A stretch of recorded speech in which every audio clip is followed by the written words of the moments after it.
قال الله تبارك وتعالى في كلامه المجيد أعوذ بالله من الشيطان الرجيم بسم الله الرحمن الرحيم وإذ جعلنا البيت مثابة للناس وأمنا واتخذوا من مقام إبراهيم مصلى قال الأوفي عن ابن عباس رضي الله تعالى عنه قوله تعالى وإذ جعلنا البيت مثابة للناس يقول لا يقضون فيه وترا يأتونه ثم يرجعون إلى أهليهم ثم يعودون إليه. اللہ تبارک و تعالی نے کلام مقدس کی ان آیات میں ارشاد فرمایا کہ وَإِذْ جَعَلْنَا الْبَيْتَ مَثَابَةً لِلنَّاسِ. مثابۃ للناس کے بارے میں مفسرین فرماتے ہیں ایک تو ترجمہ یہ ہے کہ اجتماع کی جگہ، کہ اللہ نے کعبۃ اللہ کو تمام لوگوں کے لیے ایک مقام اجتماع بنایا ہے. مثابۃ للناس کا معنی یہ کیا گیا کیونکہ جیسے کہ آپ دیکھتے ہیں کہ اللہ تبارک و تعالی نے مسلمانوں کو نماز جماعت کے ساتھ ادا کرنے کا حکم فرمایا کہ اگر وہ اکیلے نماز پڑھیں گے، اگر جماعت کے ساتھ پڑھیں گے، پھر محلے کی مسجد میں پڑھیں گے، پھر جامع مسجد میں پڑھیں گے، اور پھر اگر اللہ پاک کعبہ شریف میں نصیب کر دے تو 1,00,000 اور بعض اقوال کے مطابق کعبۃ اللہ کی جماعت جو ہے وہ 27 لاکھ کا درجہ رکھتی ہے. تو اس لیے بعض علماء نے فرمایا مثابۃ للناس معنی اجتماع، موقع اجتماع، مقام اجتماع. اور بعض علماء فرماتے ہیں مثابہ جو ہے یہ صوب سے ہے. صوب کا معنی یہ ہے کہ کسی چیز کی طرف بار بار لوٹ کے آنا، اور صوب اور ثواب کا مادہ بھی ایک ہے، یعنی بار بار لوٹ کے آنا اور ثواب حاصل کرنا. کیونکہ اللہ تبارک و تعالیٰ کے گھر میں آ کر طواف کی عبادت، نماز کی عبادت، اور اس کے اندر 1,00,000 درجے کا اضافہ، تو یہ ساری نعمتیں جو ہیں اللہ تبارک و تعالیٰ نے اس گھر کے اندر رکھی ہیں. حضرت ابن عباس رضی اللہ تعالیٰ عنہ کا بھی قول مبارک یہی ہے کہ جو لوگ آتے ہیں یعنی ان کی حاجت، ان کا مقصد براری جو ہے وہ گویا پوری نہیں ہوتی، آتے ہیں چلے جاتے ہیں پھر لوٹ آتے ہیں. یعنی یہ نہیں ہے کہ ایک دفعہ جو آ جائے کعبۃ اللہ میں اس کے بعد وہ کہے کہ بس ٹھیک ہے ہم نے ایک دفعہ کعبہ شریف دیکھ لیا، اب اس کے بعد اس کا یعنی دل نہ کرے، بلکہ یہ الٹا بالعکس ہے. یعنی جن لوگوں نے کعبۃ اللہ نہیں دیکھا وہ تو علیحدہ بات ہے، لیکن جن کو اللہ نے کعبہ شریف نصیب کر دیا ان کا تو دل بھرتا ہی نہیں، وہ بار بار لوٹ آنے کو چاہتا ہے. شرط یہ ہے کہ نظر ایمان ہو اور ایمان کی روشنی سے دل جو ہے وہ منور ہو. وقال علی ابن ابی طلحہ عباس مثابۃ للناس یقولوا یصوبون یعنی رجوع کرنا، لوٹنا. رواہما ابن جریر وقال ابن ابی حاتم قال اخبرنا ابی قال اخبرنا عبداللہ بن رجاء قال اخبرنا اسرائیل مسلم بن مجاہد عن عباس رضی اللہ تعالی عنہ فی قوله تبارک وتعالی وَإِذْ جَعَلْنَا الْبَيْتَ مَثَابَةً لِلنَّاسِ قَالَ يَصُوبُونَ إِلَيْهِ ثُمَّ يَرْجِعُونَ. اس کی طرف آنا، دوڑ کے آنا، پھر لوٹ کے جانا. وقال روان في رواية واتاه وجاد الحسن واتية والربيع بن أنس والضحاك نحو ذلك. انہوں نے بھی یہی ترجمہ فرمایا. وقال الأوزاعي بن جرير حدثني عبد الكريم بن أبي عمير قال حدثني الوليد بن مسلم قال أبو عمرو يعني الأوزاعي حدثني عبدة بن أبي لبابة في قوله تعالى وإذ جعلنا البيت مثابة للناس قال لا ينصرف عنه منصرف. یعنی اس سے پھرنے والے کا دل نہیں پھرتا، وہ چاہتا ہے کہ بار بار آئے. وَهُوَ يَرَىٰ أَنَّهُ قَدْ قَضَىٰ مِنْهُ وَتَرًا. اور وہ دیکھتا ہے کہ میں نے یہاں اپنی ایک بہت بڑی حاجت پوری کر لی. وحدثني يونس بن وهب قال قال ابن زيد جعلنا البيت مثابة للناس قال يصوبون إليه من البلدان كلها ويأتونه. ہر شہر کی طرف سے رجوع کرتے ہیں، ہر ملک کی طرف سے رجوع کرتے ہیں. كما وما أحسن ما قال الشاعر في هذا المعنى. ان شاء اللہ وَتَعَالَى الْخُرَاسَانِي مَثَابَةً لِلنَّاسِ أَيْ مَجْمَعًا یعنی اکٹھے ہونے کی جگہ، جیسے میں نے عرض کیا. وَأَمَنًا قَالَ الضَّحَاكُ ابن عباس نے یہ أَمَنًا لِلنَّاسِ اللہ پاک نے اس گھر کو لوگوں کے لیے امن کی جگہ بھی بنایا. وقال ابو جعفر راضی ربیع بن انس عن ابی العالیہ وَإِذْ جَعَلْنَا الْبَيْتَ مَثَابَةً لِلنَّاسِ وَأَمْنًا يَقُولُ وَأَمْنًا مِنَ الْعَدُوِّ وَأَنْ يَجْعَلَ فِيهِ الصِّلَاةَ وَقَدْ كَانُوا فِي الْجَاهِلِيَّةِ يَتَخَطَّفُ النَّاسُ مِنْ حَوْلِهِمْ آمِنُونَ لَا يَصُبُّونَ. اب مفسر رحمۃ اللہ علیہ فرماتے ہیں کہ اللہ نے اس کو اجتماع کی جگہ بھی بنایا اور امن کی جگہ بھی بنایا. امن کی جگہ کا کیا معنی کہ یعنی اللہ کے حرم کے اندر کوئی آدمی اپنے دشمن پر بھی حملہ نہیں کرتا تھا، حتیٰ کہ زمانہ جاہلیت کے اندر بھی، یعنی حرم کے باہر تو لوگ ایک دوسرے کو قتل بھی کرتے، ڈاکے بھی مارتے، ایک دوسرے کو نقصان بھی پہنچاتے، لیکن جو حرم میں داخل ہو جاتا وہ امن میں آ جاتا. حتیٰ کہ امن میں یعنی حرم میں آتے تو اپنے ہتھیار بھی پھینک دیتے کہ بس یہ حرم جو ہے امن کی جگہ. حتیٰ کہ اسی طرح مفسرین کرام نے بہت سارے روایات میں بھی نقل فرمایا ہے کہ بعض لوگ اپنے والد کے قاتل کو بھی اگر حرم میں دیکھتے تو حرم میں نہیں چھیڑتے، یعنی حرم جو ہے ایک امن کی جگہ. اور اسی طرح بعض مفسرین کرام نے فرمایا کہ امن کا معنی یہ ہے، ایک تو ظاہری امن ہے کہ دشمن سے آدمی محفوظ ہو گیا، اور ایک جو آدمی صحیح معنی میں اللہ کے حرم میں صحیح عقیدے کے ساتھ آتا ہے اور اللہ کے گھر میں آ کے اللہ کی عبادت کرتا ہے تو گویا اللہ اس کو جہنم کی آگ سے بھی امن میں لے آتے ہیں. بعض علماء نے فرمایا یعنی وہ باطنی امن بھی نصیب ہوتا، ایک ظاہری امن ہے اور ایک باطنی امن ہے، دونوں اللہ تبارک و تعالیٰ کے کعبے میں نصیب ہو. اور بعض مخالفین جو اعتراض کرتے ہیں کہ مثلا عبداللہ ابن زبیر کے زمانے میں چڑھائی ہوئی، حجاج ابن یوسف نے عبداللہ ابن زبیر کو شہید کیا، اور اسی طرح کئی دفعہ مکہ مکرمہ میں ایسے حادثات ہوئے، تو یہ حادثات کو واقعات اتفاقیہ کو اس مسئلے پر کوئی اثر نہیں ہوتا. دیکھنا یہ ہوتا ہے کہ باعتبار اغلب اور اکثریت کے کیا امر ہے. تو اللہ تبارک و تعالیٰ کے کعبے کے اندر جو امن کا معاملہ ہے یعنی اغلب الاحوال یہی رہے کہ اللہ کے گھر میں امن رہا. اگر اب کسی بدبخت نے اس امن کو توڑنے کی کوشش کی تو یہ اس کی اپنی بدنصیبی ہے، کوئی ایک آدھا واقعہ پیش آ گیا. اب اس کا معنی یہ نہیں ہوتا کہ آدمی اسی ایک واقعے کو سامنے رکھنے کے بعد کہے نعوذ باللہ کے حرم میں امن بھی نہیں ہوتا، بلکہ آقا انعامدار صلی اللہ علیہ وسلم نے فرما دیا، آپ نے فرما دیا لوگوں خبردار سن لو اور سمجھ لو کہ اللہ کا حرم امن کی جگہ ہے، اس کے اندر قتال حرام ہے، لڑائی حرام ہے. اور اللہ نے فتح مکہ کے موقع پر چند گھنٹوں کے لیے مجھے رخصت عطا فرمائی اور اس کے بعد پھر اس کی حرمت کو ہمیشہ کے لیے قائم اور دائم فرما دیا. اور وہ بھی اگر آدمی نظر انصاف سے نظر ڈالے فتح مکہ پر تو اس میں بھی خدا کی قدرت ہے کہ اللہ نے اپنے نبی کو رخصت تو عطا فرمائی قتال کی، لیکن قتال کوئی ایسا ہوا نہیں. اللہ پاک نے مکہ بس حضور صلی اللہ علیہ وسلم کے اور صحابہ کے روب اور غلبے سے فتح کروا دیا. یعنی کوئی ایسا قتال جسے کہا جائے چند ایک آدمیوں کا قتل ہونا تو قتال نہیں ہوتا نا. آج تو چھوٹی چھوٹی لڑائیوں میں بھی لاکھوں آدمی مر جاتے ہیں، اور یہ جائے کہ مکے کے مسئلے پر لڑائی ہو، لیکن ایسا امن سکون اور اللہ پاک نے آپ کا غلبہ اور روب دشمنوں کے دلوں میں ڈال دیا کہ انہیں ہتھیار ڈال دیے. تو اس لیے یہ امن جو ہے ظاہری بھی ہے اور باطنی بھی ہے. اس لیے فرماتے ہیں قالوا من دخلہ کان آمنا، جو بھی اللہ کے کعبے میں داخل ہوا امن میں آ گیا. ومضمون ما فسر به هؤلاء الائمة هذه الآية ان اللہ تعالی يذكر شرف البيت وما جعله موصوفا به شرعا وقدرا من كونه مثابة للناس أي جعله محلا تشتاق إليه الأرواح وتحن إليه. اب مفسر رحمۃ اللہ علیہ فرماتے ہیں کہ ان ائمہ کا مقصد یہ ہے کہ اللہ تبارک و تعالیٰ نے اس آیت مبارک میں اس گھر کا شرف بیان فرمایا، اس کی عزت و عظمت و قدر بیان فرمایا. اللہ پاک نے اس کو بنایا مثابۃ للناس یعنی محلا تشتاق الیہ الارواح، اللہ نے اس گھر کو ایسا گھر بنایا کہ ارواح کا تعلق اس کے ساتھ ہے، روحوں کا تعلق اس کے ساتھ ہے، مومن کے دلوں کا تعلق اس کے ساتھ ہے۔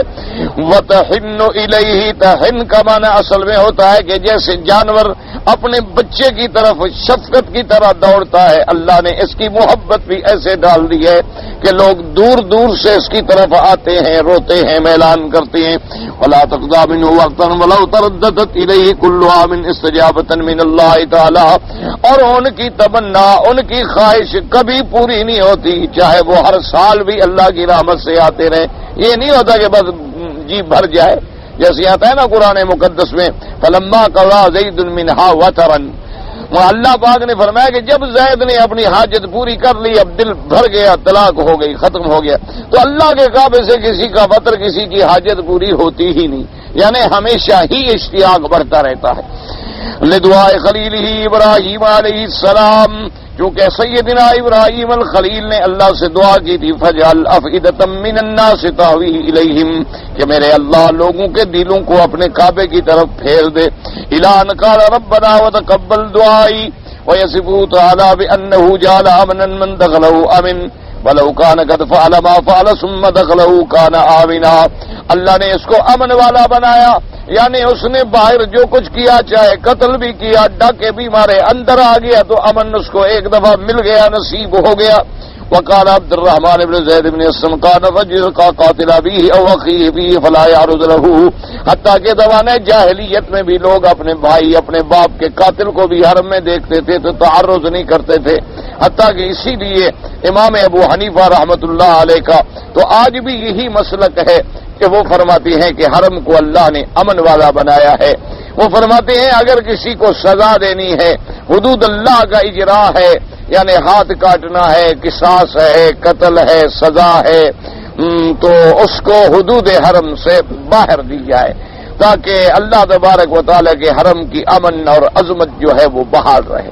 لیکن باقی ائمہ کرام فرماتی ہیں کہ اگر کسی نے حرم کے اندر اس قسم کی جنایت کی ہے تو اس کو سزا دینا بھی جائز ہے، اور وہ استدلال پکڑتے ہیں کہ سیدنا ابن حضرت عمر رضی اللہ تعالی عنہ نے سب سے پہلے حرم کے اندر مکان خریدا اور قید خانہ بنایا، سجن بنایا، اور تاکہ جو لوگ جنایت کریں، زیادتی کریں، ان کو سزا دی جا سکے۔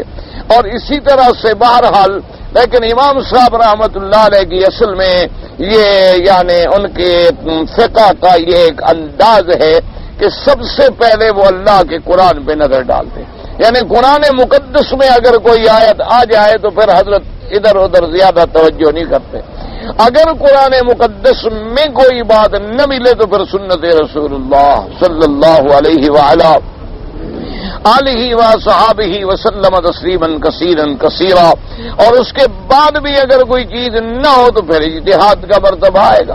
تو اس لیے بہرحال جہاں جہاں بھی آپ دیکھیں گے جن جن مسائل میں بھی انہیں قرآن مقدس کی کوئی آیت مبارک ملی ہے تو اس کو بس انہوں نے اپنا مسلک بنا لیا کہ بھی اللہ کا قرآن تو یہی کہتا ہے نہ من دخلہ کان آمنا، تو بہرحال اور باقی ائمہ کے نزدیک جائز ہے۔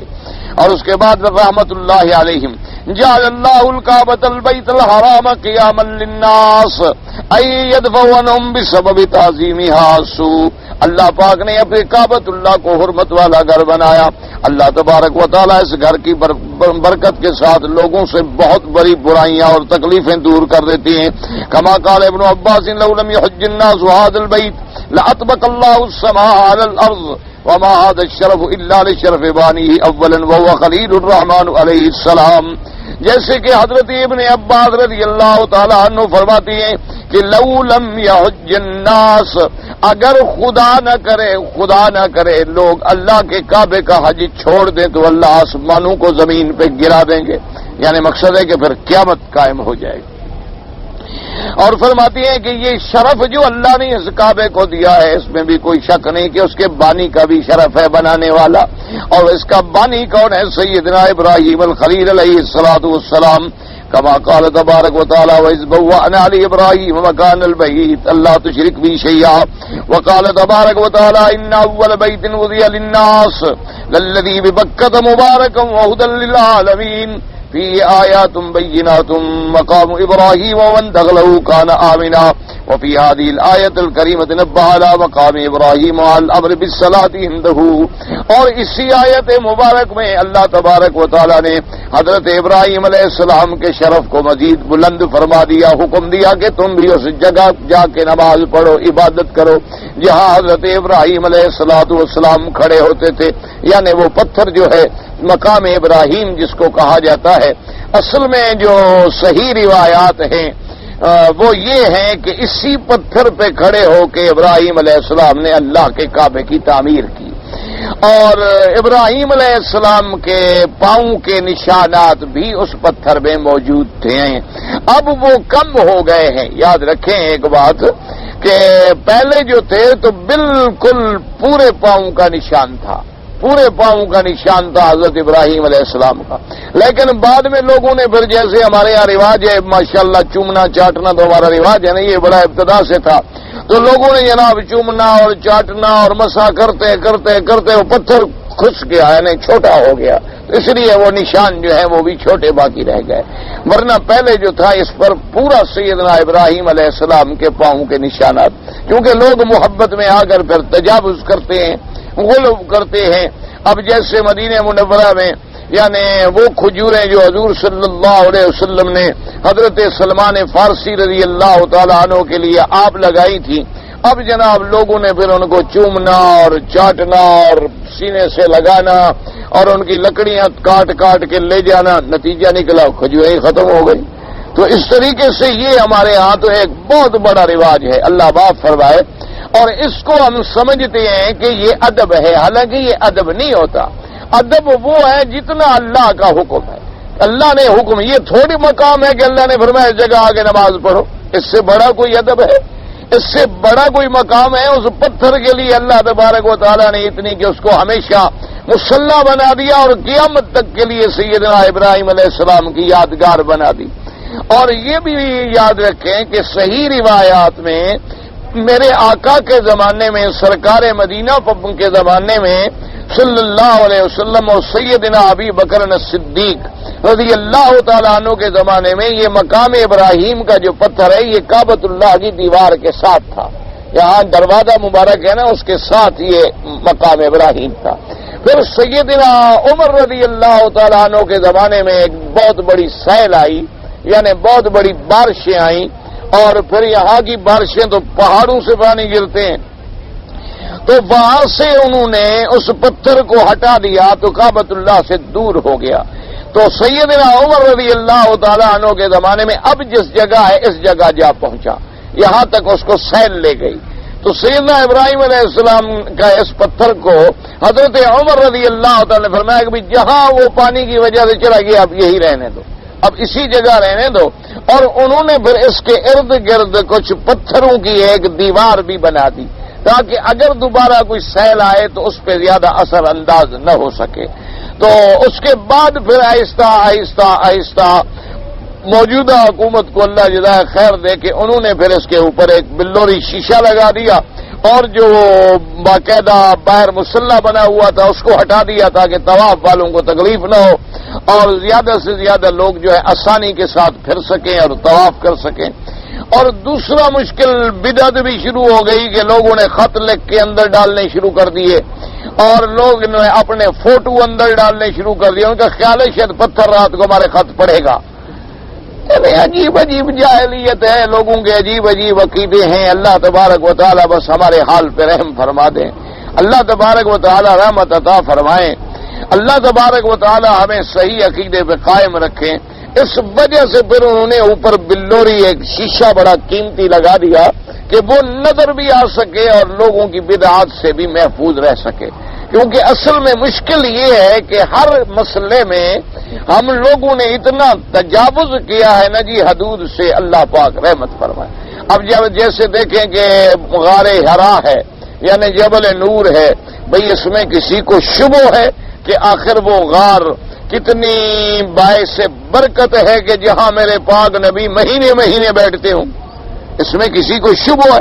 لیکن وہاں جانے کے بعد جناب اب رسیوں کے ساتھ اپنے خط باندھ رہے ہیں اور درخواستیں باندھ رہے ہیں اور وہاں کوئی جھاڑی نظر آئے تو وہاں اپنی کپڑے باندھ رہے ہیں اور وہاں کھڑے ہو کے فوٹو کھنچوا رہے ہیں. انا للہ و انا الیہ راجعون. یعنی ایک صحیح معنی میں جو عظمت والا مقام تھا اس کو بھی ہم نے بدعت کر کے اصل مرتبہ اور اصل مقصد جو ہے اس سے لوگوں کو ہٹا دیا. اسی طرح جگار 100 روپے دیکھ لیں اور اسی طرح تم عرفات میں جبل رحمت پہ دیکھ لو کیا ہوتا ہے. اللہ تبارک و تعالی ہم سب کو ہدایت نصیب فرمائیں. حالانکہ جبل رحمت جو ہے اس پہ تو میرے مدنی سرکار کبھی نہیں چڑھے. حضور صلی اللہ علیہ وسلم تو اس پہاڑ کے اوپر کبھی زندگی میں بھی تشریف نہیں لے گئے. یعنی نہ نبوت سے قبل نہ نبوت سے بعد. اور پھر حضور صلی اللہ علیہ وسلم نے عرفات والے دن جو ہے قیام فرمایا وادی عرنا میں اور زوال کے وقت آپ نے غسل فرمایا اور پھر داخل ہوئے وادی عرفات میں. اور اس کے بعد آپ تشریف لے آئے اس پہاڑ کے دامن میں جہاں سیاہ پتھر پڑے ہیں بڑے بڑے. وہاں آ کر میرے مدنی سرکار نے اونٹنی پہ کھڑے ہو کے آپ نے وقوف فرمایا تاکہ لوگوں کو نظر آئے اور آپ کی آواز جو ہے وہ زیادہ دور تک پہنچے اور لوگ دین کے اور حج کے اور مشاعر کے مسائل سمجھیں. اور ساتھ حضور نے یہ بھی ارشاد فرما دیا کہ انی وقف تو ہونا میں تو اسی جگہ وقوف کر رہا ہوں اور عرفہ کلھا موقف. تمام عرفات کا میدان جو ہے وہ موقف ہے. جہاں جہاں بھی کسی کو بیٹھنا اور رہنا اور کھڑا ہونا نصیب ہو جائے الحمدللہ گویا وہ عرفات میں آ گیا. حضور صلی اللہ علیہ وسلم نے کبھی جبل رحمت پہ نہیں چڑھے. صحابہ رضوان اللہ علیہم اجمعین کبھی جبل رحمت کے اوپر نہیں چڑھے اور تبع تابعین محدثین کبھی جبل رحمت کے اوپر نہیں چڑھے. اب لوگوں نے جناب ایسا کر دیا ہے کہ سب پہاڑ پہ چڑھے ہوتے ہیں مرد عورتیں اور پھر وہاں کھڑے ہو کے فوٹو کھنچوا رہے ہیں. یعنی لعنت بھی مزید خرید رہے ہیں اور میدان عرفات میں اس پہاڑ کو جبل رحمت کہا جاتا ہے اور یہ وہاں جا کے لعنت حاصل کرتے ہیں. انا للہ و انا الیہ راجعون. حالانکہ اس کے اوپر چڑھنا یا وہاں جا کر 2 رکعتیں نماز پڑھنی کوئی ثابت نہیں کچھ نہیں. کیونکہ سنت تو تب ہوتی جب میرے مدنی سرکار اوپر تشریف لے جاتے اور صحابہ رضوان اللہ علیہم اجمعین اوپر تشریف لے جاتے. وہ تو ایک جگہ تھی علامت تھی بس. اب انہوں نے اوپر ایک علامت رکھی ہے تاکہ لوگوں کو پتہ چل سکے کہ بھی وہ جبل یہ ہے جس کے دامن میں حضور پاک نے وقوف فرمایا. لیکن بس اس کے اوپر چڑھ جائیں گے اور پہاڑوں پہ چڑھ جائیں گے اور ایسی ایسی حرکات کرتے ہیں کہ انا للہ و انا الیہ راجعون. دعا فرمائیں کہ اللہ پاک رحمت فرمائے. بہرحال تو اس مقام ابراہیم کو اللہ نے اتنا بڑا شرف دیا اور یہ پھر سیدنا عمر رضی اللہ تعالیٰ عنہ کے زمانے میں اس جگہ آیا اور اسی جگہ ہے. تو اس پتھر پہ پہلے پورے پاؤں کے نشان تھے. اب لوگوں نے جناب وہ ہاتھ سے رگڑنا اور بوسے دینے اور چاٹنا اور اس کے بعد لازمی بات ہے آپ نے دیکھا ہے نا مثلا آپ دیکھیں بڑا پتھر ہو اس پہ آپ اگر ایک پانی کا قطرہ چھوڑ دیں وہ بھی اس پر پڑتے پڑتے پڑتے پانی کا قطرہ بھی جگہ بنا لیتا ہے وہاں پتھر میں حالانکہ نیچے پتھر ہوتا. اور اسی طریقے سے آپ کوئی چیز بھی ایسی بنانی شروع کر دیں. آپ نے مزارات پہ دیکھا ہوگا کہ ہاتھ لگا لگا کے پورے پتھر کے پتھر آدھی آدھی قبریں لوگوں نے ماشاءاللہ ادب سے محبت سے ختم کر دی. حالانکہ یہ محبت ہے اور پیار ہے. ہمیں سمجھ نہیں آیا کیسی محبت ہے. حالانکہ جو چیزیں حضور پاک نے منع فرما دی حضور صلی اللہ علیہ وسلم نے نہ ہی فرمائی کہ قبروں کے اوپر ٹیک نہ لگاؤ قبروں کے اوپر بیٹھو نہیں قبروں کو چومو نہیں قبر پہ سجدہ نہ کرو قبر پہ آ کے رکوع کی حالت میں جھکو نہیں قبر والوں سے آ کے سوال نہ کرو قبروں پہ کوئی غلاف نہ ڈالو قبروں پہ کوئی مکان تعمیر اور قبے نہ بناؤ روزے نہ بناؤ قبروں کو زمین سے زیادہ اونچا نہ بناؤ. اتنی علامت رکھ دو کہ بس پتہ چلے کہ مسلمانوں کا قبرستان ہے. باقی جو معاملہ ہے وہ عالم برزخ کا ہے عالم غیب کا ہے.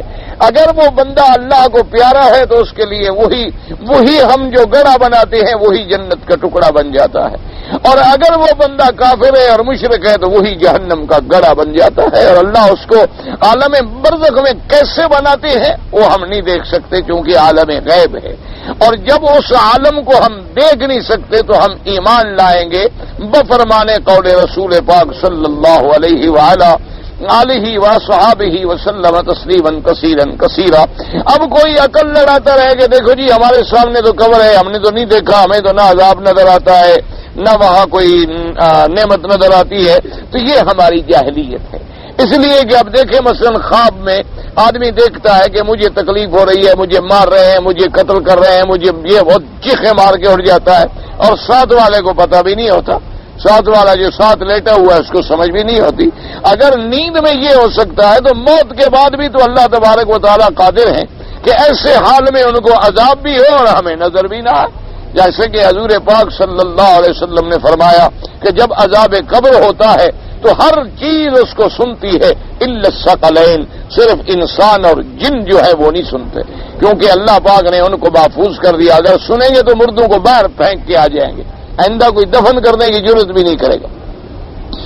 اس لیے فرماتے ہیں مقام ابراہیم فصلی وقد اختلف المفسرون في المراد بالمقام وقال ابن ابي حاتم اخبرنا عمرو بن شيبة النميري قال حدثنا ابو خلف يعني عبد الله بن عيسى قال اخبرنا داود بن ابي هند مجاهد بن عباس واتخذوا من مقام ابراہیم مصلی۔ اب مفسر فرماتے ہیں مقام ابراہیم سے کیا مراد ہے، اس میں مفسرین کرام کا اختلاف ہے۔ بعض فرماتے ہیں مقام ابراہیم سے مراد پورا حرم جو ہے، اللہ نے اس کو فرمایا مقام ابراہیم، قال مقام ابراہیم الحرم کلہ، وروان مجاہد وطارس ذلك، وقال ايضا اخبرنا الحسن بن محمد بن الصباح قال حدثنا حجاج عن ابن جريج قال سألت عطاء واتخذوا من مقام ابراہیم مصلی، وقال سمعت ابن عباس قال اما مقام ابراہیم الذي ذكر هنا ومقام ابراہیم هذا الذي في المسجد، ثم قال ومقام ابراہیم يعد كثير مقام ابراہیم الحج كله۔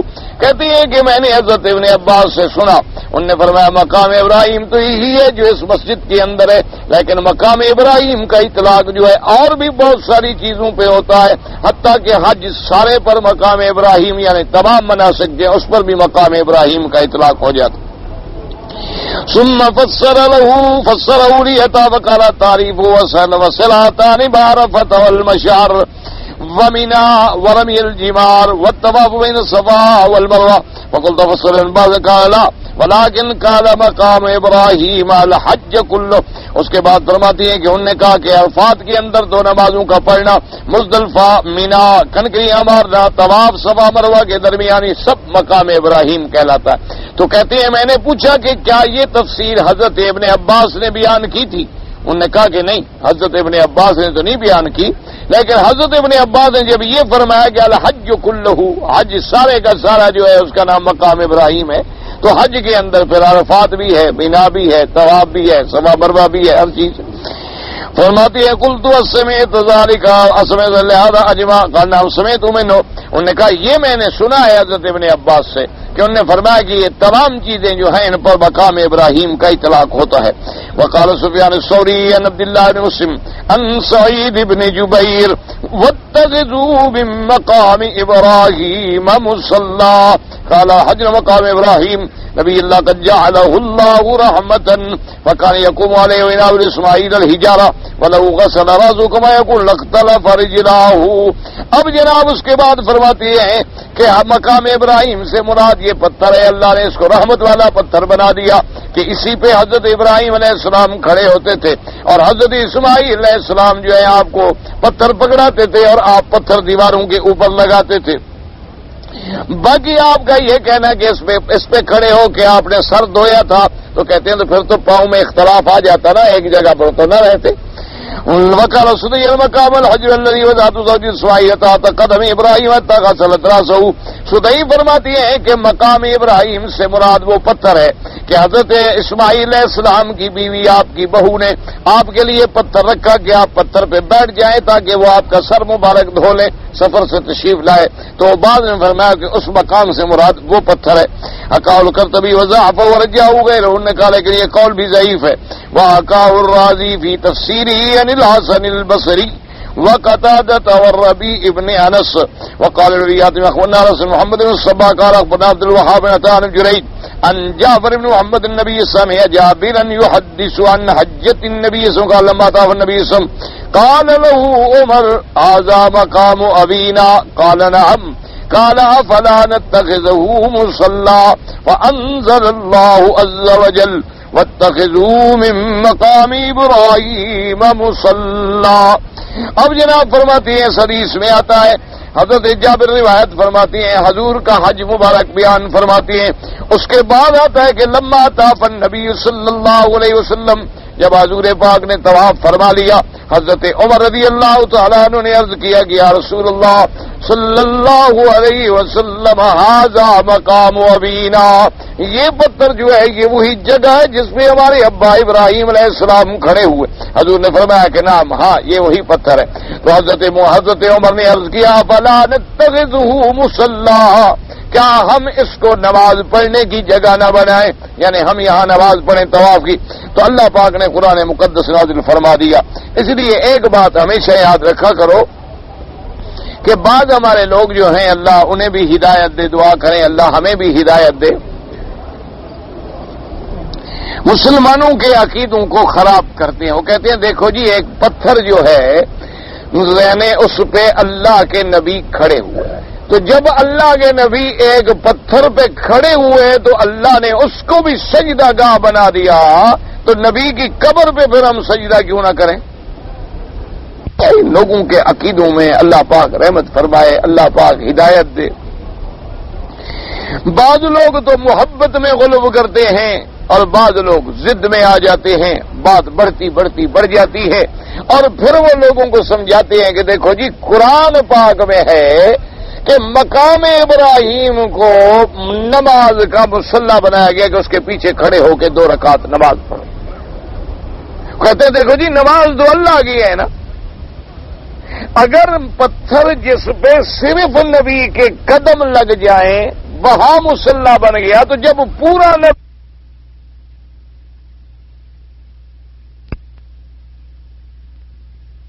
تک اللہ نے قرآن نازل نہیں فرمایا.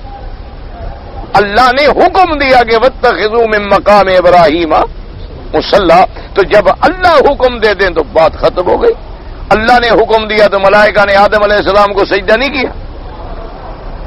وہاں بھی تو اللہ نے حکم دیا نا کہ اذ قلنا للملائکۃ اسجدوا لآدم, ہم نے حکم دیا کہ آدم کو سجدہ کرو. یہاں بھی اللہ نے حکم دیا کہ اس جگہ کو مصلی بناؤ. اگر قبر کے بارے میں نبی کی قبر یا ولی کی قبر کے بارے میں بھی کوئی اللہ نے حکم دیا ہے تو ہم حاضر. یہ تو ایک سمجھنے والی بات, عقل والی بات ہے کہ بھی اگر اللہ نے حکم دیا ہو کہ جہاں جہاں میرے نبی کی قبر ہو سجدہ گاہ بناؤ, جہاں جہاں میرے اولیاء کی قبر ہو سجدہ کرو, اس کو بھی مصلی بناؤ.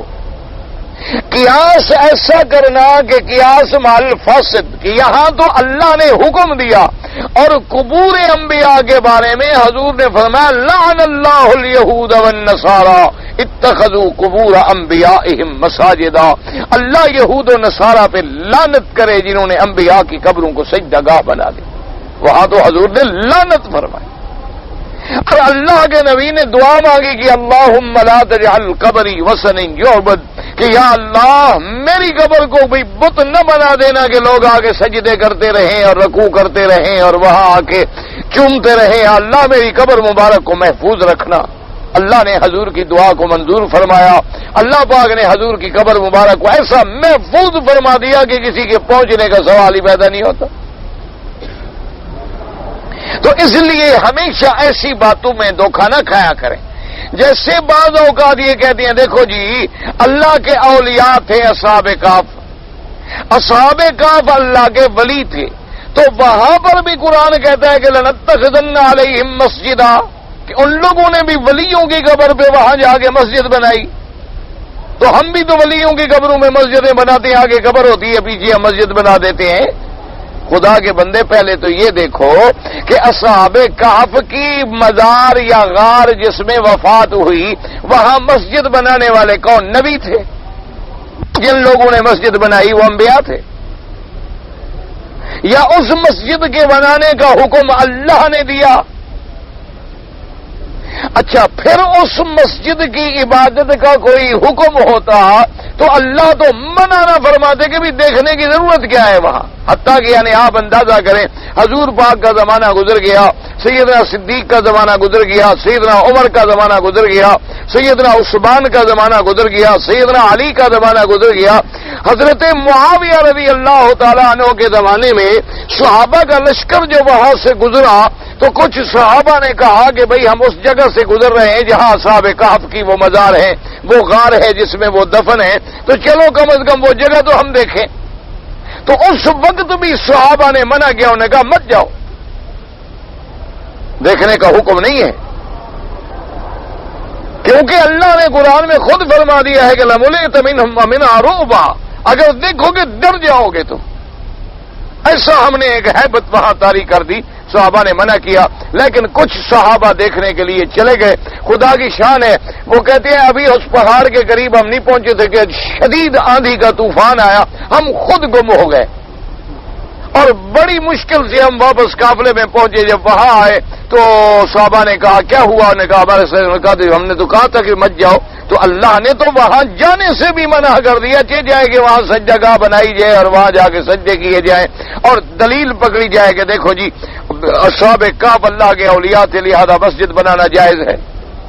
اس لیے ہمیشہ یاد رکھیں ایسی باتوں سے استدلال کرنا جو ہے یہ بالکل بات. اب دیکھیں اللہ نے وَلْيَطَّوَّفُوا بِالْبَيْتِ الْعَتِيقِ, اس پتھر کا گھر ہے, اللہ نے حکم دیا میرے گھر کا طواف کرو, اللہ کا حکم ہے. اور اگر اللہ کا حکم نہ ہوتا تو کبھی کوئی نبی بھی طواف نہ کرتے. جب اللہ نے یہ حکم دے دیا کہ میرے گھر کا طواف کرو تو اب طواف عبادت بن گیا.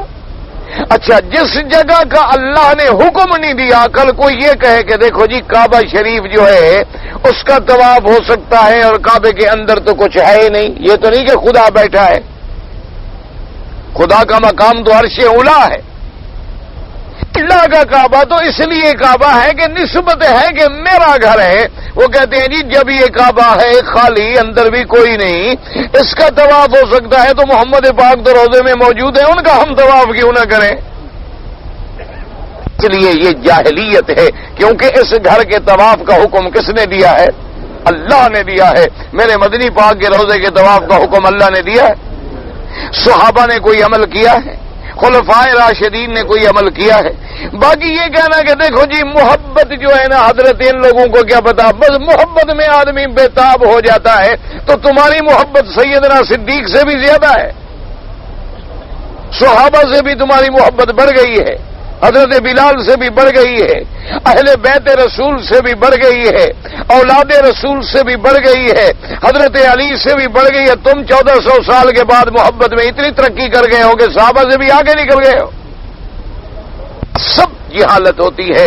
اللہ تبارک و تعالی ہر مسلمان کو صحیح عقیدے پہ رکھے. یاد رکھو سجدہ صرف اللہ کا ہے.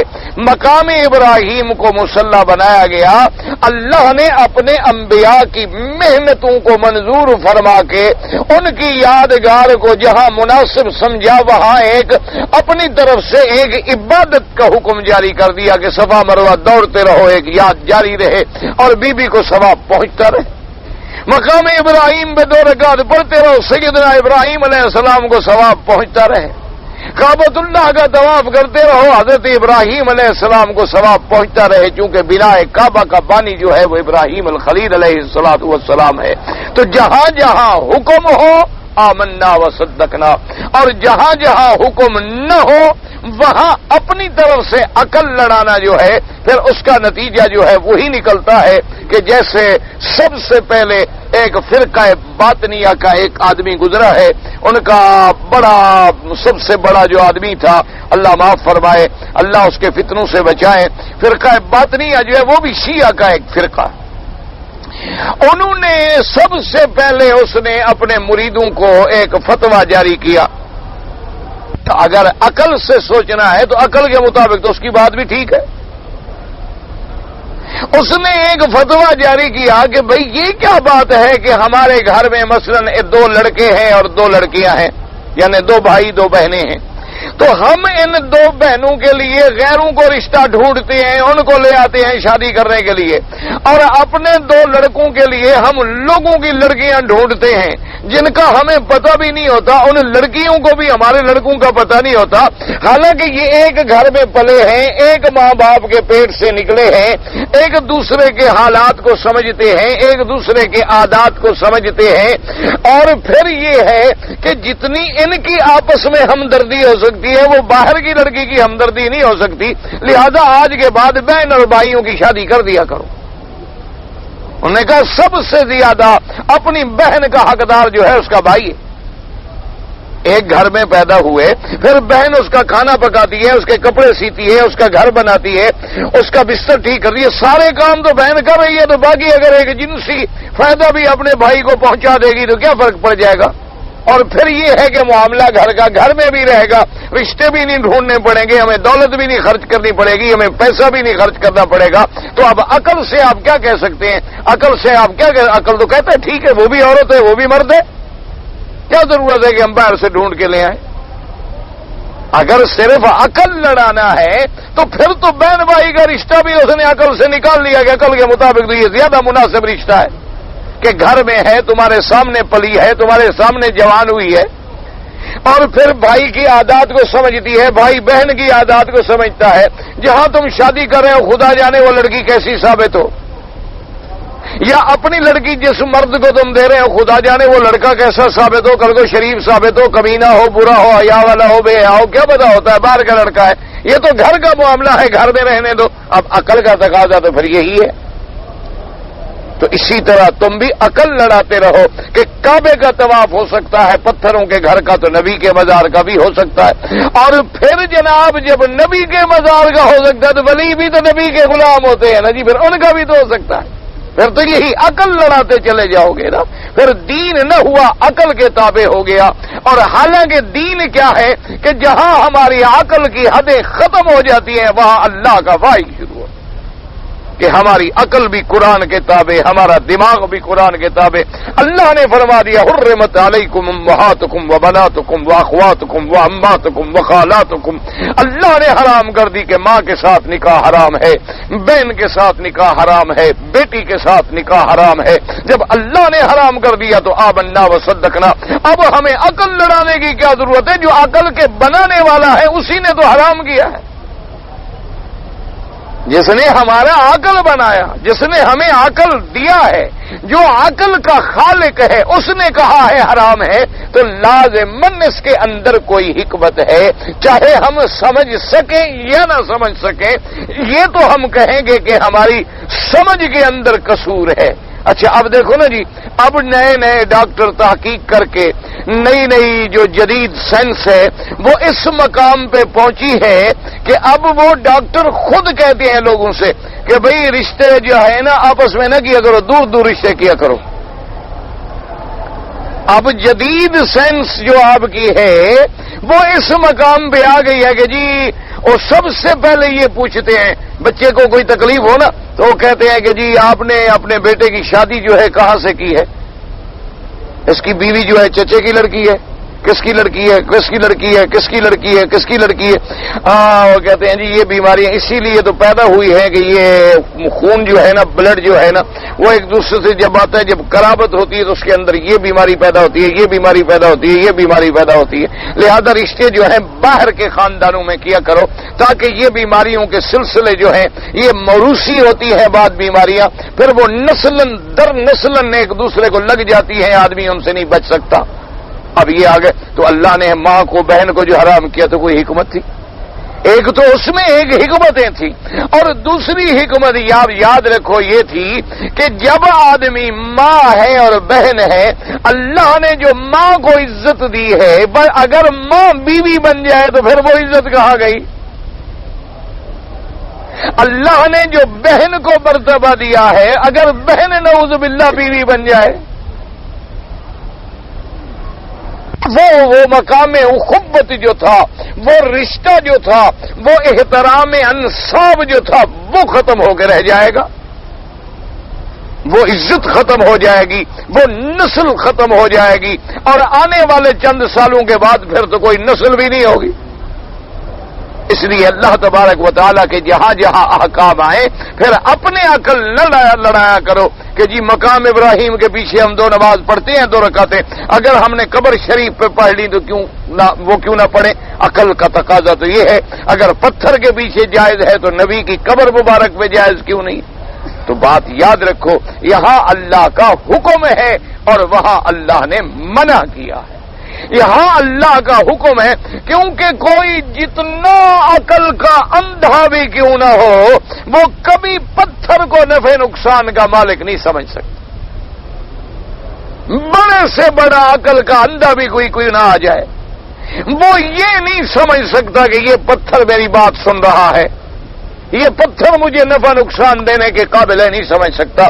لیکن اگر کوئی ولی کی قبر ہوگی تو لازماً ذہن جائے گا نفع نقصان کی طرف، جب ذہن جائے گا تو شرک آ گیا، لازم جواب جائے گا وہاں کہ بھئی ہاں یہ تو راضی ہو گیا تو مجھے نفع دیں گے، ناراض ہو گئے تو نقصان دیں گے، اب یہی بات شرک والی آ گئی۔ اس لیے جہاں جہاں شرک کا شائبہ بھی ہے اللہ نے ختم کر دیا۔ اب دیکھو مقام ابراہیم کے پیچھے رکوع کر سکتے ہو، لیکن میت سامنے رکھی ہو تو رکوع کرتے ہو؟ بھئی مقام ابراہیم پتھر ہے، وہاں جا کے 2 رکعت پڑھ لو، لیکن اگر تمہارے سامنے جنازہ ہے، تمہارے سامنے ایک اللہ کے ولی کی میت ہے، نعش ہے، اب تم جنازہ جو پڑھو گے تو اس میں رکوع اور سجود ہے؟ کیوں نہیں ہے؟ اس لیے کہ کسی کو وہم نہ پڑے۔ تو جب اللہ کے ولی کی، اللہ کے نبی کی نعش مبارک سامنے ہو رکوع نہیں ہو سکتا تو قبر پہ کیسے رکوع اور سجود ہو سکتا ہے؟ اس لیے ہمیشہ اپنے عقل سے دین ثابت نہیں ہوتے، دین ہمیشہ یاد رکھیں، دین جو ہے وہ مطاع ہے، اس کی اطاعت کی جاتی ہے۔ یہ دین نہیں ہوتا کہ دین ہمارے عقل کی اطاعت کرے۔ اچھا پھر بعض لوگ یوں کہتے او جی دین کا حکم یہ عقل کے خلاف تو نہیں ہو سکتا۔ بھئی دین کا حکم عقل کے خلاف نہیں ہو سکتا، لیکن عقل کس کی؟ مکے والوں کی، مدینے والوں کی، عرب والوں کی، عجم والوں کی، یورپ والوں کی، کس کی عقل کو ہم معیار بنائیں؟ پہلے یہ تو فیصلہ کرو نا کہ کس کی عقل جو ہے وہ معیار ہے، پھر اس پر دین کو آزماؤ۔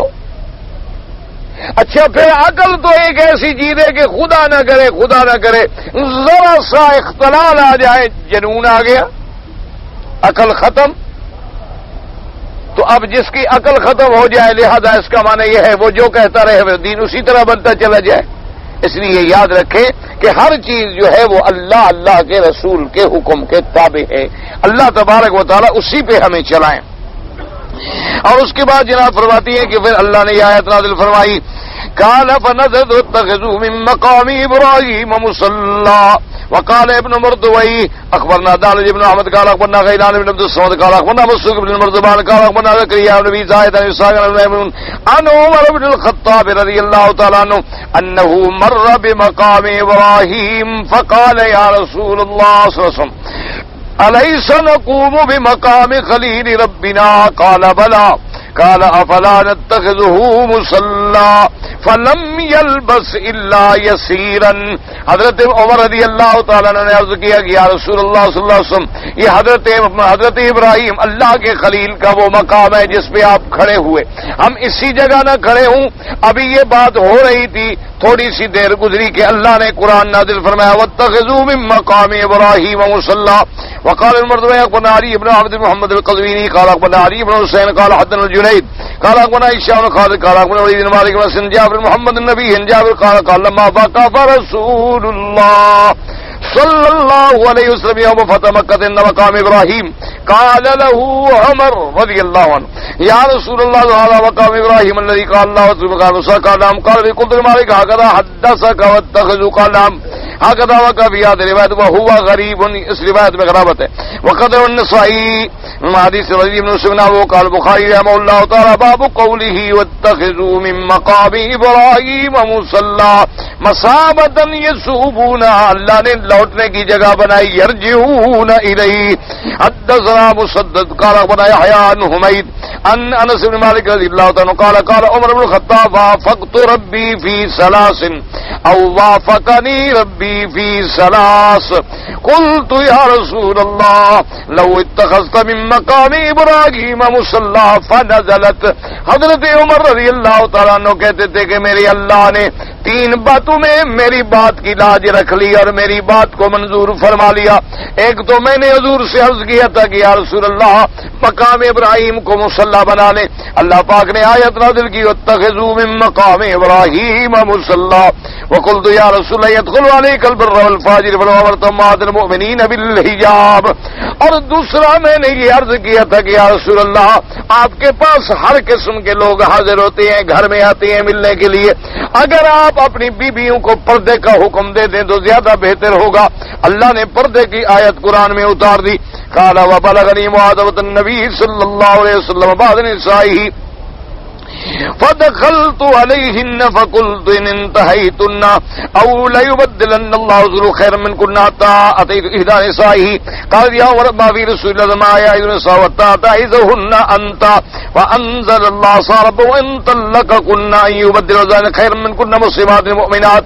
اور حضرت عمر رضی اللہ تعالیٰ عنہ فرماتی ہیں کہ جب حضور اپنی بیویوں سے ناراض ہو گئے تو میں گیا اور میں نے جا کے حضور کی بیویوں سے کہا کہ تم کیوں ایسی باتیں کرتے ہو جس سے حضور ناراض ہو جاتے ہیں؟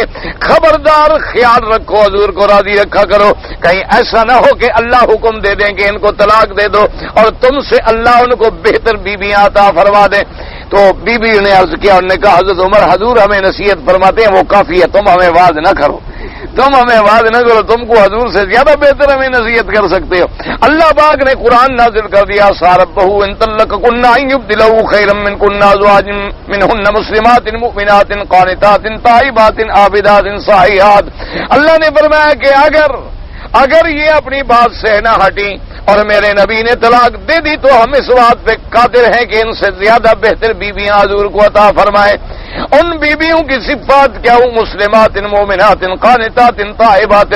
لیکن یاد رکھو علماء فرماتے ہیں کہ اللہ نے قرآن تو نازل فرمایا لیکن حضور کی بیویوں کو نہیں بدلا تو معلوم ہوا ان سے بہتر کوئی بیوی دنیا میں تھی ہی نہیں. اگر کوئی ہوتی تو اللہ بدل دیتے نا. تو اللہ نے جب نہیں بدلا تو مانا یہ ہوا کہ یہی حضور کے لیے خیر تھی. اور پھر بات دیکھیں وہی ترتیب مسلمات اسلام والی, ایمان والی, عبادت کرنے والی, توبہ کرنے والی, روزے رکھنے والی. اور آگے قرآن پاک کہتے سائحات سیبات و ابکارا, یعنی عورتیں ایسی بھی ہوں گی جو بیوہ, شادی شدہ اور کنواری. تو سیبات کا ذکر پہلے ہے, کنواری کا ذکر بعد میں ہے. تو وہی ترتیب ہے کہ حضور نے پہلی شادی جو ہے بی بی خدیجہ سے کی, کنواری کی شادی بعد میں کی. تو اس لیے علماء نے فرمایا کہ اللہ نے دراصل یہ ساری صفتیں حضور کی بیویوں کی ذکر فرما دی کہ میرا مدی یہ ساری صفتیں تیری بیویوں میں ہیں. کیوں؟ اگر ان سے کوئی بہتر ہوتی تو ہم بدل دیتے. اللہ پاک نے افضل نبی کے لیے جو بیویاں رکھی ہیں ان سے بہتر کائنات میں کوئی بیوی پیدا ہی نہیں ہوئی. اللہ تبارک و تعالی ہم سب کو صحیح معنوں میں اسلام پہ قائم رکھے. جی میں اپنے بیشا سے آیا ہوں اپنے دوستوں کو ملنے کے لیے, مجھے 10-15 دن ہو گئے ہیں. اور اب میں اگر عمرہ کرنا چاہوں تو بھائی بات تو یہ تھی کہ سب سے پہلے تو جب تم بیشا سے آئے تو تمہیں اپنے آتے ہوئے میقات سے احرام باندھنا چاہیے تھا.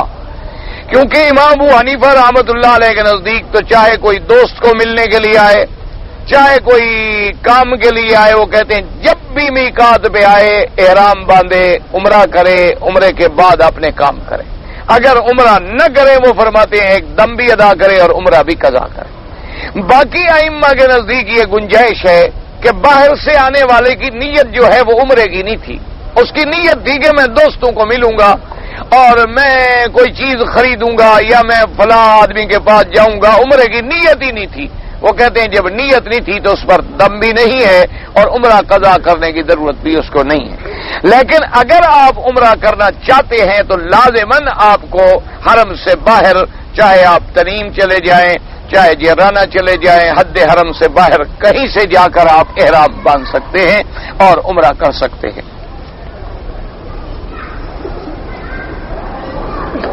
کہتے جی کھانا کھاتے ہوئے کوئی بات کرنا جائز ہے, کوئی منع نہیں, کوئی ایسی منع نہیں ہے کہ کھانا کھائے تو آدمی بات ہی نہ کرے. بلکہ کھانا کھاتے پانی پیتے تو حکم ہے کہ جب پی لے ایک گھونٹ شروع کرے تو بسم اللہ الرحمن الرحیم، ایک دفعہ پی لے تو کہے الحمدللہ، پھر دوسری سانس نکالے تو کہے الحمدللہ، پھر تیسرے دفعہ ختم کرے تو کہے الحمدللہ الذی اطعمنی وسقانی وکسانی من العراء وآوانی وجعلنی من المسلمین۔ بہرحال یہ کوئی ایسا مسئلہ نہیں کہ کھانے کے وقت بات نہ کی جائے۔ کہتے ہیں جی میں رمضان شریف میں آیا تھا، میری جیب بھی کٹ گئی تھی، میرے پاس پیسے بھی نہیں تھے، تو میں نے حج میں بکری نہیں کی۔ کوئی بات نہیں، جو لوگ رمضان میں آتے ہیں مکے میں رہنے کے بعد ان کا حج جو ہے حج افراد ہوتا ہے، ان کے لیے یعنی قربانی واجب نہیں ہوتی، تو بہرحال نہیں ہوئی تو کوئی حرج نہیں۔ کہتے جی حضرت شیخ الاسلام ابن تیمیہ رحمۃ اللہ علیہ نے فرمایا ہے کہ اونٹ جو ہیں یہ بھی جنات سے پیدا کیے گئے۔ معنی یہ ہے کہ جیسے جن شریر ہیں یہ بھی شریر جانور ہے، یعنی آپ نے دیکھا نہیں جب اونٹ جوش میں آیا ہوا ہو تو اپنے مالک کے سر کو بھی کھا جاتا ہے۔ آپ نے دیکھا ہوگا کہ جب اونٹ اپنے آ جاتا ہے نا جوش میں پاگل ہو جاتا ہے تو اپنے مالک کا بھی پھر فکر نہیں کرتا، اپنے مالک کے سر کو بس ڈالے گا اور کاٹ لے گا، اور جب اپنا بگڑ جائے گا تو پھر 100 آدمی بھی اس کو قابو کر دیں گی۔ ان کے کہنے کا مقصد یہ ہے کہ بھئی یہ بھی جیسے جن جو ہے وہ شریر ہے، جن جو ہے عفریت من الجن، اسی طرح جن جو ہے ان میں متمرد ہے، تمرد ہے، سرکشی ہے، یہ مراد ہے۔ یہ مقصد نہیں ہوتا کہ وہ مقصد ہے کہ واقعی ان کی نسل سے پیدا ہوئے ہیں یا ان کی عورتیں اونٹ جنتی ہیں، یہ نہیں ہے بات کو سمجھا کریں۔ اسی لیے حکم ہے نا جی کہ آدمی اونٹوں کے جو ہوتا ہے نا باڑا وہاں نماز نہ پڑھے، ڈرے کیوں؟ اگر بکریاں ہوں تو چلو اوپر چڑھ بھی جائے گی تو نمازی مر تو نہیں جائے گا نا، لیکن اگر اونٹ نے ایک پاؤں بھی مار دیا محبت میں انشاءاللہ نمازی تو وہی خلاص ہو گیا۔ تو اس لیے بہرحال ہر چیز میں ایک حکمت ہے۔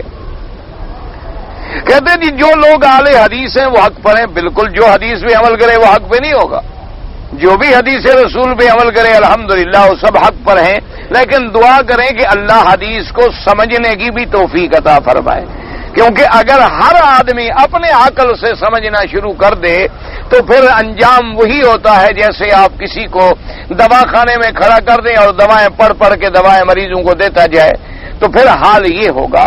اگر حدیث سمجھتا ہے عمل کرتا ہے سبحان اللہ، اس سے بڑا اور کیا، یہی تو ہمیں حکم ہے کہ اللہ کے رسول کے فرمان۔ اسی لیے جو لوگ اماموں کی بات لیتے ہیں، کیوں کہ کہیں ہم غلط سمجھتے ہوئے حضور کی حدیث کے خلاف نہ کر بیٹھیں۔ جو لوگ حضور کے زیادہ قریب تھے انہوں نے حدیث پاک کو زیادہ بہتر سمجھا، اس لیے وہ عمل کرنے کے لیے تو ان کے دروازے پہ جاتے ہیں۔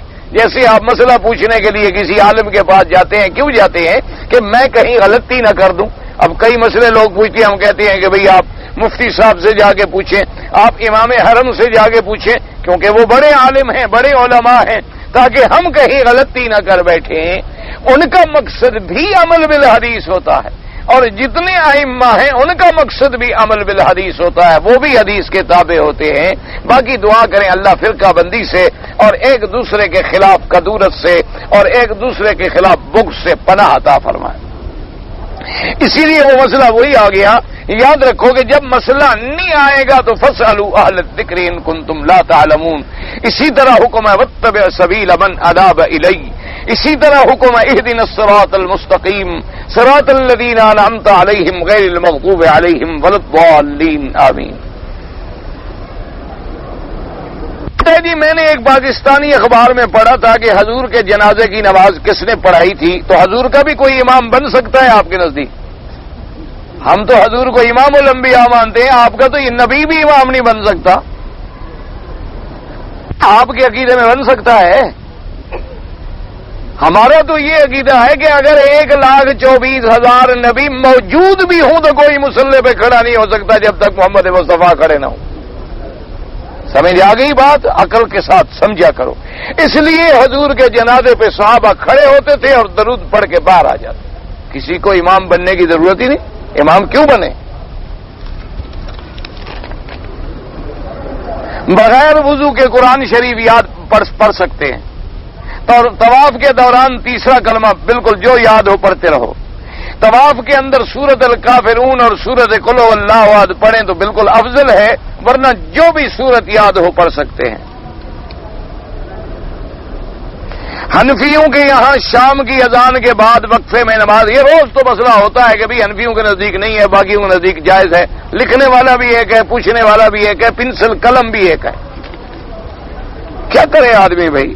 کھانے کے لیے ہاتھ دھو کر اسے خشک کرنا چاہیے، نہیں کرنا چاہیے۔ تلاوت کے لیے جب قرآن اٹھائیں تو چومنا چاہیے، نہیں چومنا چاہیے۔ میں آپ سے ملنا چاہتا ہوں، میں کوئی افسر ہوں، کوئی چھپا ہوا ہوں، میری اجازت لینی پڑے گی؟ میں تو طالب علم ہوں، جب جا رہا ہوں پکڑ لو مل لو، مجھے کیا، میں کوئی افسر ہوں، حاکم ہوں۔ پہلے میرے گیٹ پہ آپ آئیں گے، چپراسی کو کہیں گے، پھر وہ ریکمنڈیشن ہوگی، پھر میں آپ کے لیے ٹائم اپائنٹمنٹ جو ہے دوں گا آپ کو۔ اب طالبوں کا فقیروں کا کیا ہے، جب چاہو مل لو، جب چاہو نہ ملو۔ غروب آفتاب کا وقت کتنا ہے؟ غروب آفتاب کا وقت جو ہے مجھے اس کی پوری تحقیق نہیں ہے، اس کا بہتر حل یہ ہے کہ باہر کھڑے ہو جاؤ اور اس کو ڈوبتے ہوئے گھڑی دیکھتے رہو بس۔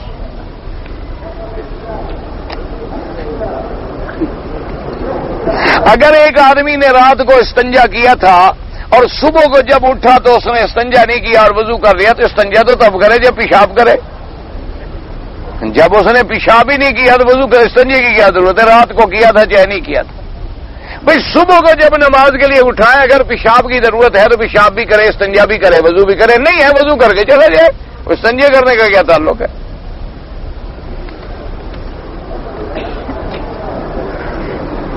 جی کہ ایک عورت عرفات سے مینا کی واپسی پر جب 10 ذی الحجہ کو آئی تو اس کو ماہواری آ گئی اور 13 تاریخ کو اس کی واپسی ہے، اب کیا کرے؟ ابھی 13 نہیں گزری، ہاں جی 13 ذی الحجہ گزر گئی ہے یا نہیں گزری؟ تو تم مسئلہ پوچھنے آ جائے ہو؟ ہاں مسئلہ پوچھنے، وہ عورت تو چلی گئی، تاریخ بھی گزر گئی، تمہیں کیا ضرورت پڑ گئی؟ اس لیے بہرحال مسئلہ یہ ہے کہ وہ عورت رک جائے، تاریخ مؤخر کرائے، پاک ہو جائے، طواف زیارت کے بغیر نہ جائے، حج مکمل نہیں ہوگا۔ اگر کوئی صورت نہ ہو تو بعض فقہا نے لکھا اسی حالت میں وہ طواف کر لے اور ایک دم ادا کر لے، کیونکہ طواف زیارت کے بغیر تو حج مکمل نہیں ہوتا۔ اللہ تعالی اعلم وعلمہ اتم۔ اللهم صل على سيدنا محمد وعلى ال سيدنا محمد وبارك وسلم۔ یا اللہ یا رحمان یا رحیم یا حی یا قیوم یا ذا الجلال والاکرام، یا الہ العالمین عالم اسلام پہ رحمت نازل فرما۔ یا اللہ اسلام کی عزت کا فیصلہ فرما، یا اللہ کفر کی ذلت کا فیصلہ فرما، یا اللہ مسلمان ملکوں میں امن امان استقرار